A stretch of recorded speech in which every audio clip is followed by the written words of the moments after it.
We are getting paid for this, right? What's that? We're getting paid for this, aren't we? No. Oh, Hi, I'm Callan Pierce, I'm Josh Pierce.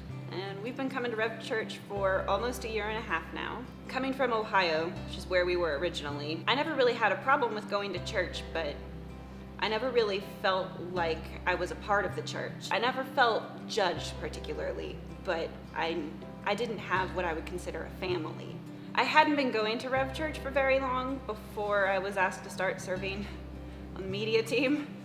I think Brooke asked me because she felt like I was going for a lot longer than I actually was, because my mother had been going for a lot longer than me, and that's when I actually started to get to know people, because, well, doing media, you sit next to the person who's like doing lights, sometimes the person who's doing sound, and you're stuck with them for hours on end.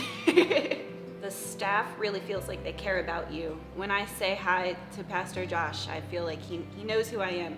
Even if in that moment he doesn't quite remember because he has ADD,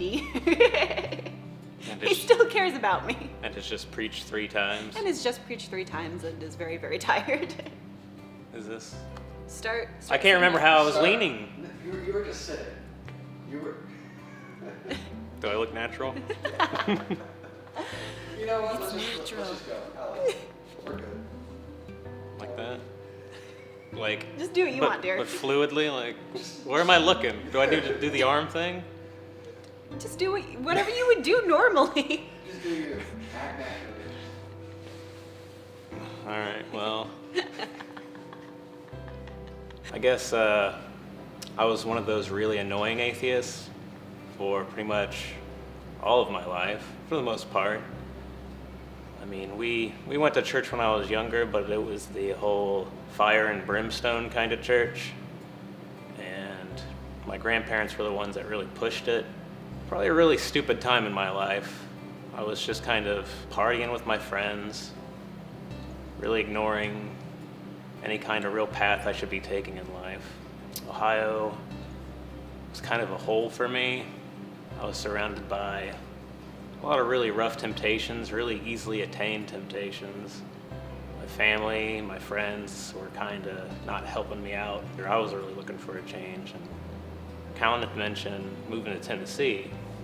I was really on the fence about it because, I don't know, I didn't want to leave my friends or my family. It's hard to give everything up. It's hard to give everything up.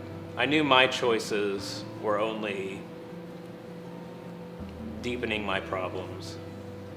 So I just put it in God's hands, and that's pretty much what you gotta do. You gotta give up what you want for the greater good, for the good of your family, for the good of you, whether you know it or not. I knew this was what I needed to do. You just didn't want to. Yeah, but I wouldn't change it. I love where we're at, and I think we're growing, and I'm growing. And the more I let go of control, the happier I am, really. If you're going and you still feel like you're not really a part of the church, if you feel like you're just going through the motions, one thing that's really helped me, and I feel like would help more people, is actually serving. It doesn't just help the church, but it helps you in more ways than one. Not just, making friends, but in other ways too. But that's how it's really impacted me.